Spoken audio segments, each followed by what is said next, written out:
Assalamualaikum warahmatullahi wabarakatuh. Di pertemuan kali ini, kita akan mengkaji mengenai akal dan ruang kerja akal dalam pembahasan Al-Quran.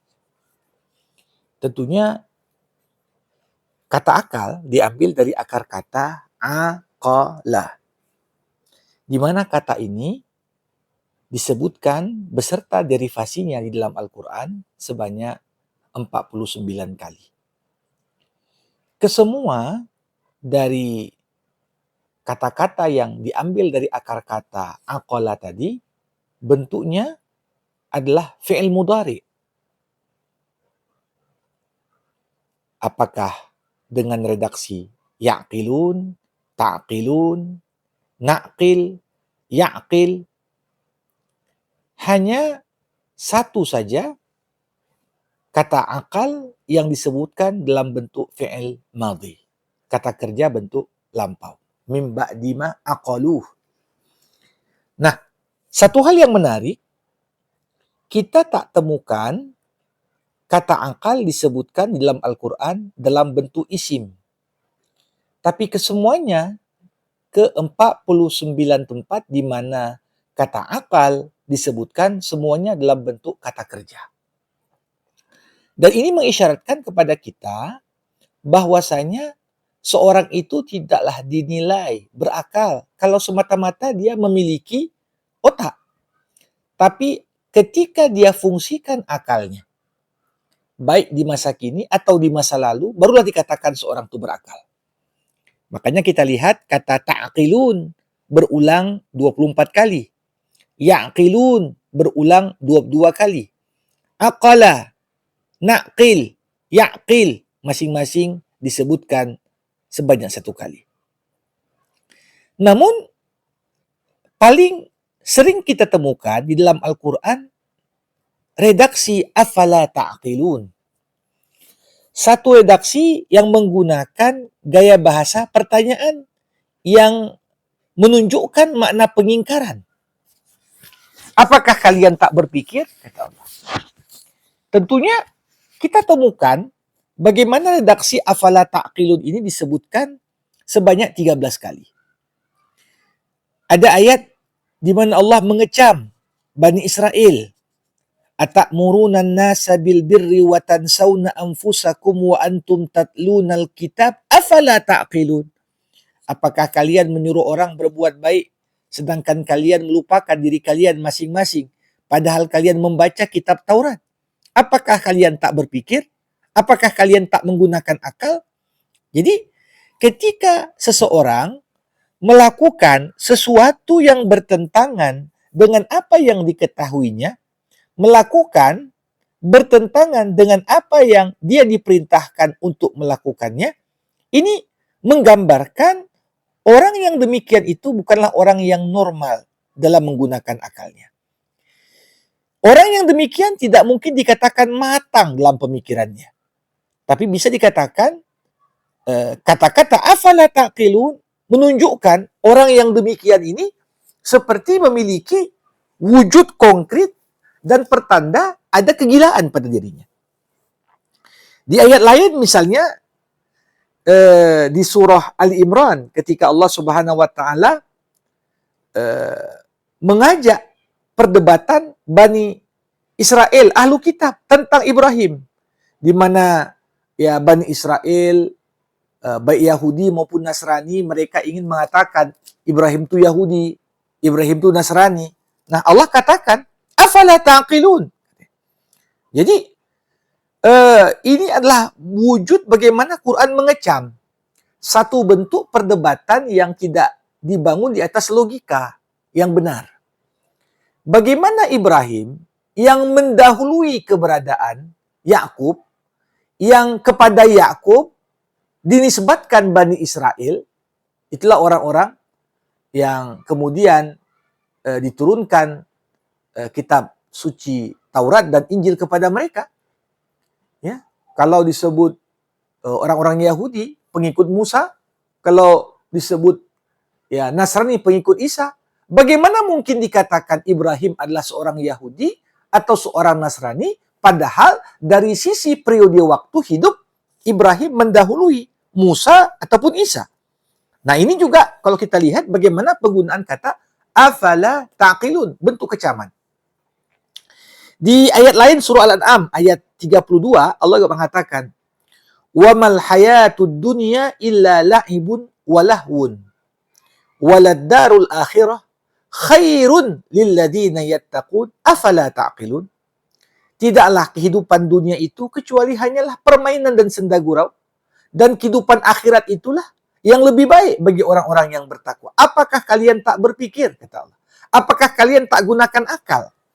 Jadi seakan-akan orang yang mendahulukan kepentingan dunianya dan mengabaikan kepentingan akhiratnya, yang notabene akhirat itu lebih baik bagi orang yang bertakwa, ini adalah bentuk potret bagaimana seorang itu tidak menggunakan akal sehat dengan baik. Nah, kemudian di surah Al-A'raf ayat 169, alam yu'khadz alaihim mitsaqul kitab alla yaqulu 'ala Allah illa al-haq wa darasu ma fihi wad darul akhirah khairun lil ladzina yattaqun afala ta'qilun. Apakah mereka tidak diambil dari mereka perjanjian sebagaimana yang disebutkan dalam kitab suci, dalam hal ini tentunya Taurat? Mereka tidak mengatakan tentang Allah kecuali yang benar. Mereka ada komitmen untuk mempelajari apa yang dalam Taurat. Dan disebutkan Allah katakan, wad darul akhirah khairun lil ladzina yattaqun. Negeri akhirat itu lebih baik daripada dunia bagi orang-orang yang bertakwa. Afala taqilun, kembali diulang. Ya, maka dari itu kalau kita lihat perbandingan antara dunia dan akhirat, ya tentunya menunjukkan bagaimana timbangan akhirat jauh lebih berat dibanding timbangan dunia. Maka dari itu dalam sebuah hadis sahih yang diriwayatkan Imam Muslim, mad dunya fil akhirah illa kama yaj'alu ahadukum usbu'ahu fil yam falyandur bimadza yarji. Tidak ada perumpamaan dunia dari akhirat kecuali seperti apa yang menempel pada telunjuk salah seorang di antara kalian ketika dia mencelupkannya ke dalam sungai. Berapa bagian dari air yang menempel di ujung telunjuknya? Begitulah perbandingan yang menempel di ujung telunjuknya, itulah dunia. Dibandingkan dengan sungai yang begitu luas, itulah akhirat. Nah, jadi orang yang mendahulukan dunia, Allah kecam dengan kata-kata afala taqilun. Ya, kemudian kita lihat lagi di surah Yunus ayat 16. Qul law syaa Allah ma talautuhu alaikum wala adrakum bih. Faqad labithtu fikum umuran min qablih afala taqilun. Katakan, kalau Allah berkehendak, aku tak akan bacakan kepada kalian dan aku tak akan ajarkan Quran ini kepada kalian. Aku sudah kalian kenal cukup lama sebelum diangkat menjadi Nabi dan Rasul. Tiba-tiba kalian dustakan aku. Kalian tuduh aku seorang penipu. Apakah kalian tak berpikir? Nah, jadi ini gambaran. Nabi Muhammad ini kan sudah dikenal sebelum diutus. Kehidupan Nabi sebelum menjadi seorang Nabi 40 tahun di tengah masyarakat Mekah. Mereka puji Muhammad sebagai as-sadiq al-amin. Orang yang jujur lagi berintegritas. Kenapa ketika Muhammad mulai menyampaikan dakwah dari Tuhannya, seketika label-label buruk disematkan kepadanya. Ini adalah bentuk bagaimana mereka itu tak menggunakan akal sehat. Makanya Allah kecam. Nah, kita lihat lagi ada ayat di surah Al-Anbiya ayat 10. Laqad anzalna ilaikum kitaban fihi dzikrukum afala ta'qilun. Nah, tentunya di ayat ini Allah Subhanahu wa taala katakan kami telah turunkan untuk kalian Quran. Yang di dalam Quran ini ada sebab yang membuat kalian akan dikenang dan diingat dan akan dimuliakan. Jadi, seakan-akan ayat ini mengingatkan orang-orang Arab dengan majunya Islam secara tidak langsung akan harum nama bangsa Arab. Dengan berkembangnya risalah yang dibawa Rasulullah, maka di dalamnya terdapat zikrun, syaraf, kemuliaan bagi bangsa Arab. Lantas, kenapa pula mereka memerangi Islam? Nah, jadi ini gambaran kecaman Ketika mereka memerangi Islam, berarti mereka tak tahu apa yang dapat membawa mereka kepada kemuliaan dan kejayaan. Nah, di surah Al-Mu'minun ayat 80 kembali Allah katakan, "Wa huwallazi yuhyi wa yumiit wa lahu ikhtilaful laili wan nahar afala ta'qilun." Dialah Allah yang menghidupkan, yang mematikan. Bagi Allah pergantian siang dan malam. Afala ta'qilun. Apakah kalian tidak berpikir? Nah, jadi ayat ini mengajak kita untuk memperhatikan perbuatan Allah di alam semesta. Salah satu wujud perbuatan Allah yang paling utama itu apa? Allah Maha menghidupkan, Allah juga Maha mematikan. Allah juga yang gulirkan pergantian siang dan malam dalam kehidupan kita. Ini menggambarkan betapa berkuasanya Allah. Maka kalau orang masih mendustakan Allah, setelah Allah tunjukkan bagaimana kuasanya di alam semesta ini menunjukkan walaupun ada di kepalanya otak, tapi dia tidaklah orang yang menggunakan akalnya. Nah, jadi kita lihat kembali pada surah As-Saffat, mulai ayat 137 hingga ayat 138, ketika Allah berbicara tentang kaumnya Nabi Lut, Allah katakan, wa innakum latamurruna alaihim musbihin wa billaili afala ta'qilun. Nah, di sini Allah ingin ceritakan bagaimana di malam hari ya Allah perintahkan bagaimana Lut bersama dua putrinya untuk meninggalkan kaumnya. Ya. Di malam hari sebelum datang waktu subuh. Kenapa? Karena Allah akan turunkan azab kepada mereka. Kenapa Allah turunkan azab? Salah satunya adalah kecenderungan mereka kepada penyimpangan orientasi seksual yang menggambarkan mereka itu tidak menggunakan akal sehatnya. Nah, jadi kalau kita melihat di surah Al-Anbiya, ya, bagaimana Allah juga ulang kata afala ta'qilun.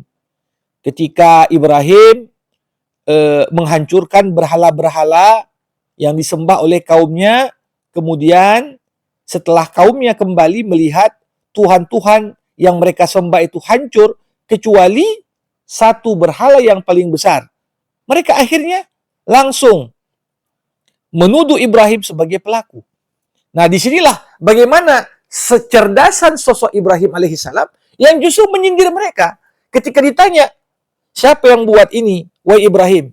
Ibrahim berkata, bal fa'alahu kabiruhum hadza fas'aluhum in kanu yantiqun. Yang buat ini semua kehancuran adalah yang paling besar. Terbukti kapaknya ada di lehernya. Tanya dia kalau dia bisa bicara. Faraja'u ila anfusihim faqalu innakum antumudz zalimun.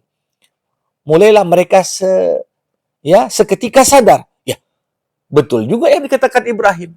Untuk apa kita menyembah yang bahkan untuk membela diri dan menjawab pertanyaan kita pun tak mampu. Namun, summa nukisu ala ru'usihim laqad alimta ma haula'i yantiqun. Di momen itu tak berapa lama kembali mereka kepada kesesatan yang menyelimuti mereka dengan mengatakan, kau kan sudah tahu memang berhala tak bisa berbicara. Di sinilah Ibrahim berkata, afata'buduna min dunillah ma la yanfa'ukum syai'an wa la yadurrukum. Untuk apa kalian menyembah selain Allah yang enggak bisa memberikan manfaat, tidak pula dapat mendatangkan mudarat. Uffil lakum wa lima ta'buduna min dunillah. Celakalah untuk kalian dan untuk apa yang kalian sembah selain Allah, afala ta'qilun. Jadi sekali lagi seakan-akan Ibrahim mengatakan kalian begitu bodoh hingga menyembah yang tak pantas disembah karena tak mampu membela diri, apalagi mendatangkan mudarat untuk yang lain karena kalian tak gunakan akal kalian. Nah, di surah Hud ayat 51 Allah juga bercerita tentang dakwah Nabi Hud. Ketika beliau mengatakan, ya qaumi la as'alukum alaihi ajra in ajriya illa 'alal ladzi fatarani afala ta'qilun. Hud berkata, lihat aku nggak berharap dari dakwahku ini dapat jasa dari kalian, dapat bayaran dari kalian. Apa yang kusampaikan dari risalah yang Tuhanku berikan kepadaku, aku hanya berharap balasannya kepada Allah yang menciptakanku. Jadi, kalau kita lihat bagaimana keikhlasan para anbiya, keikhlasan para duat, ini menggambarkan mereka itu berpikir, ya. Sedangkan orang yang menolak, orang yang sudah sungguh-sungguh, ya, dalam menyampaikan dakwah, ini menjadikan gambaran mereka tak menggunakan akal. Kita lihat lagi bagaimana Allah juga menggambarkan di surah Yasin ayat 68. Wa man nu'ammirhu nunakkishu fil khalqi afala ya'qilun. Ya, siapa yang kami panjangkan umurnya, kami kurangi potensinya pada penciptaan. Bertambah usia, ya, kadang-kadang mulai ada indikasi-indikasi penyakit tua itu mulai menyelimuti. Demensia, mulai pikun, mulai lupa. Ini juga Allah katakan, afala ya'qilun, apakah mereka tak memperhatikan tanda-tanda itu sehingga lebih bersiap diri dalam menata kehidupan sebelum kembali kepada Allah Subhanahu wa taala. Jadi, selain kata-kata dalam bentuk redaksi afala ta'qilun, juga Allah Subhanahu wa taala menyebutkan kata ta'qilun ini digandingkan dengan kata la'alla. Misalnya, kadzalika yubayyinullahu lakum ayati la'allakum taqilun.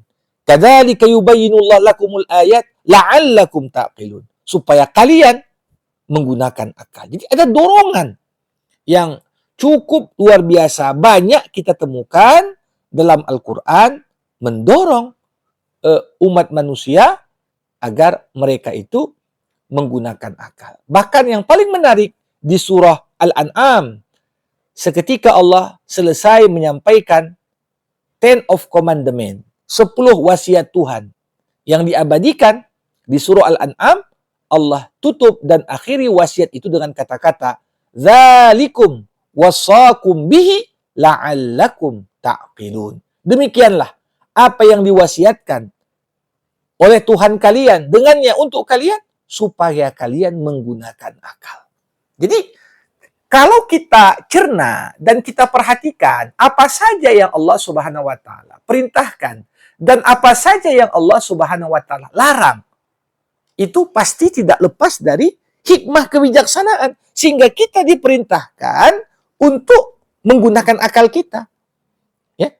Bahkan kalau kita lihat banyak juga ayat mengaitkan ranah kita untuk menggunakan akal ini memperhatikan ayat Quran. Kenapa Quran diturunkan dalam bahasa Arab? Kenapa bukan bahasa yang lain? Inna anzalnahu Qur'anan Arabiyyan la'allakum ta'qilun. Di surah Yusuf. Kami turunkan Quran dalam bahasa Arab supaya kalian menggunakan akal. Jadi nggak salah kalau Imam Al-Farahi pernah mengatakan, ya, bahasa Arab itu adalah bahasa kaum yang cerdas. Karena ketika kita belajar bahasa Arab dengan kaedah-kaedah yang ada di dalamnya, bahasa ini meningkatkan intelektualitas kita. Nah, kita lihat juga pada surah Zukhruf, inna an ja'alnahu Qur'anan Arabiyyan la'allakum taqilun. Kami jadikan Quran itu dalam bahasa Arab supaya kalian berpikir. Jadi kembali lagi dorongan untuk berpikir di balik ketetapan Allah. Kenapa Al-Quran sebagai kitab suci terakhir ini diturunkan dalam bahasa Arab. Nah, yang menarik adalah selain kata ta'qilun, kita juga temukan kata ya'qilun dalam bentuk, ya, kata ganti orang ketiga, ya'qilun. Nah, kata ya'qilun ini dalam beberapa tempat di dalam Al-Quran disebutkan dalam konteks kalimat positif. Dan dalam beberapa tempat yang lain disebut dalam konteks kalimat negatif. Di mana kita temukan ada harfun nafi, ya, huruf yang menafikan suatu peristiwa, suatu perbuatan. Misalnya kita lihat bagaimana Allah Subhanahu wa taala ketika mengecam orang-orang yang bertaklid buta mengikuti apa yang diwariskan generasi terdahulu kepada generasi berikutnya yang menerimanya begitu saja tanpa ada sikap kritis. Allah katakan, awalau kana aba'uhum la ya'qiluna syai'an wa la yahtadun. Apakah mereka akan tetap ikut juga apa yang mereka warisi dari orang-orang tua mereka, padahal nenek moyang mereka itu tak berpikir dan tak mendapatkan hidayah. Ya, maka dari itu kita lihat bagaimana di surah Al-Baqarah Allah buat sebuah perumpamaan. Wa mathalul ladzina kafaru kamathalil ladzi yan'iqu bima la yasma illa du'aan wa nidaa. Summun bukmun umyun fahum la ya'qilun. Perumpamaan orang-orang kafir sama seperti hewan ternak. Nggak bisa dengar. Ketika ada orang menceramahi kambing, lembu, kuda, kira-kira apa? Yang didengar oleh kuda adalah sekedar panggilan saja. Tapi isi dari tausiah, pembelajaran yang disampaikan, mereka itu laksana orang yang tuli, bisu, buta. Kenapa? Tak mereka gunakan akalnya. Nah, jadi begitu juga kita melihat bahwasanya akal ini penting. Dengan menggunakan akal, kita akan terbebas dari taklid buta. Nah, begitu juga orang yang mempermainkan amal-amal ibadah, ini juga termasuk di antara orang yang nggak menggunakan akal menurut Al-Quran. Kita lihat misalnya di surah Al-Maidah ayat 58. Wa idza nadaitum ila shalah ittakhaduha huzuwan wa la'iba. Kalau kau panggil mereka untuk solat, mereka jadikan solat itu sebagai olok-olokan dan permainan. Dzalika bi annahum qaumun la yaqilun. Kenapa sikap mereka terhadap solat justru mempermainkan dan memperoloknya? Karena mereka tidak menggunakan akal, kata Allah. Nah, jadi di sini yang melecehkan azan, kemudian orang yang menghalang-halangi orang dari berjamaah, ini juga orang yang nggak berakal menurut Quran. Maka dari itu, kalau kita lihat bagaimana seburuk-buruknya manusia adalah orang yang tak menggunakan akal sehatnya. Inna syarrad dawab indallah as-summul bukmul ladina la ya'qilun. Seburuk-buruknya binatang melata di sisi Allah adalah yang tuli, bisu, dan tak berpikir. Tak gunakan akal. Jadi tentunya ini adalah sebuah kecaman yang cukup keras Allah berikan kepada manusia agar menyadarkan kita untuk menggunakan akal. Nah, di sisi lain kita melihat Quran juga banyak bercerita tentang apa aja ruang yang bisa kita gunakan untuk menggunakan akal agar dipakai untuk berpikir. Yang pertama tentunya Allah dalam Al-Quran mengajak kita untuk menggunakan akal kita dalam mentafakuri dan berpikir tentang penciptaan alam semesta. Di surah Al-Baqarah ayat 164 Allah berfirman, Inna fi khalqis samawati wal ard wa ikhtilafil laili wan nahar wal fulki allati tajri fil bahri bima yanfa'un nas wa ma anzalallahu minas sama' min ma' fa ahya bihil arda ba'da mautiha wa batha fiha min kulli dabbah wa tasrifir riyahi was sahabil musakhkhari bainas sama'i wal ard la ayatin liqaumi ya'qilun. Nah, kita lihat lagi misalnya di surah Ar-Rum. Wa min ayatihi yurikumul barqa khaufan wa tama'a. Di antara tanda-tanda kebesarannya Allah tunjukkan kilat pada kalian. Kita lihat lagi dalam surah Al-Jathiyah. Wa ikhtilafil laili wan nahar wa ma anzalallahu minas sama' min rizqin fahya bihil arda ba'da mautiha. Pergantian siang dan malam dan apa yang Allah turunkan dari langit, dari rezeki-rezeki dalam bentuk hujan. Dengan hujan itu Allah hidupkan tanah yang gersang. Ini juga ranah kita untuk menggunakan akal. Kemudian di surah An-Nahl, wa inna lakum fil an'ami la ibrah nusqikum mimma fi butunih min baini farsin wa damin labanan khalisan sa'igan lisyaribin Allah mengajak kita untuk menggunakan akal kita, mengkaji apa? Melihat hewan ternak. Bagaimana hewan ternak itu bisa menghasilkan susu? Dari mana asal susu? Bagaimana susu itu begitu lezat dan enak untuk dikonsumsi, kita minum? Dari mana asalnya? Nah, ini juga mendorong kita untuk menggunakan akal, mengkaji tentang dari mana asal-usul susu yang dihasilkan oleh hewan ternak. Nah, kita lihat lagi di surah An-Nahl. Dalam konteks Allah bercerita tentang begitu banyak nikmat yang Allah berikan, tapi Allah juga ajak kita untuk berpikir. وَسَخَّرَ لَكُمُ اللَّيْلَ وَالنَّهَارَ وَالشَّمْسَ وَالْقَمَرَ وَالنُّجُومُ مُسَخَّرَاتٌ بِأَمْرِهِ إِنَّ فِي ذَلِكَ لَآيَاتٍ لِقَوْمٍ يَعْقِلُونَ. Allah tundukkan siang malam, matahari dan bulan, bintang-bintang di langit, semuanya tunduk pada perintah Allah. Untuk kita perhatikan. Jadi ini menunjukkan kepada kita bahwasanya apa?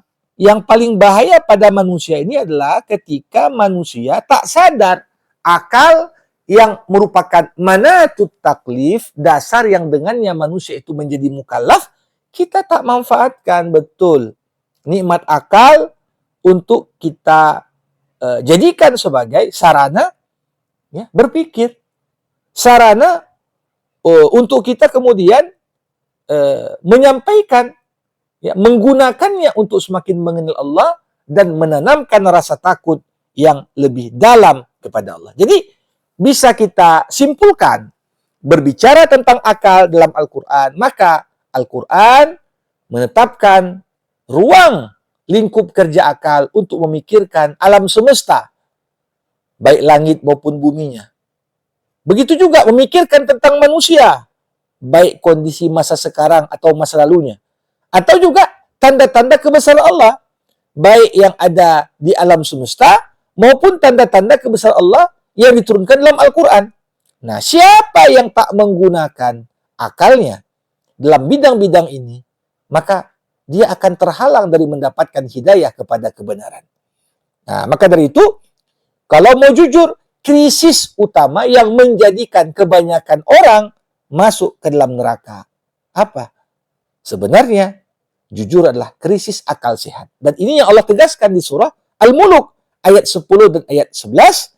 وَقَالُوا لَوْ كُنَّا نَسْمَعُ أَوْ نَعْقِلُ مَا كُنَّا فِي أَصْحَابِ السَّعِيرِ فَاعْتَرَفُوا بِذَنْبِهِمْ فَسُحْقًا لِأَصْحَابِ السَّعِيرِ. Berkatalah para penghuni neraka, sekiranya dulu kami di dunia mendengar dan kami berpikir, kami gunakan akal sehat kami nggak akan masuk neraka, katanya.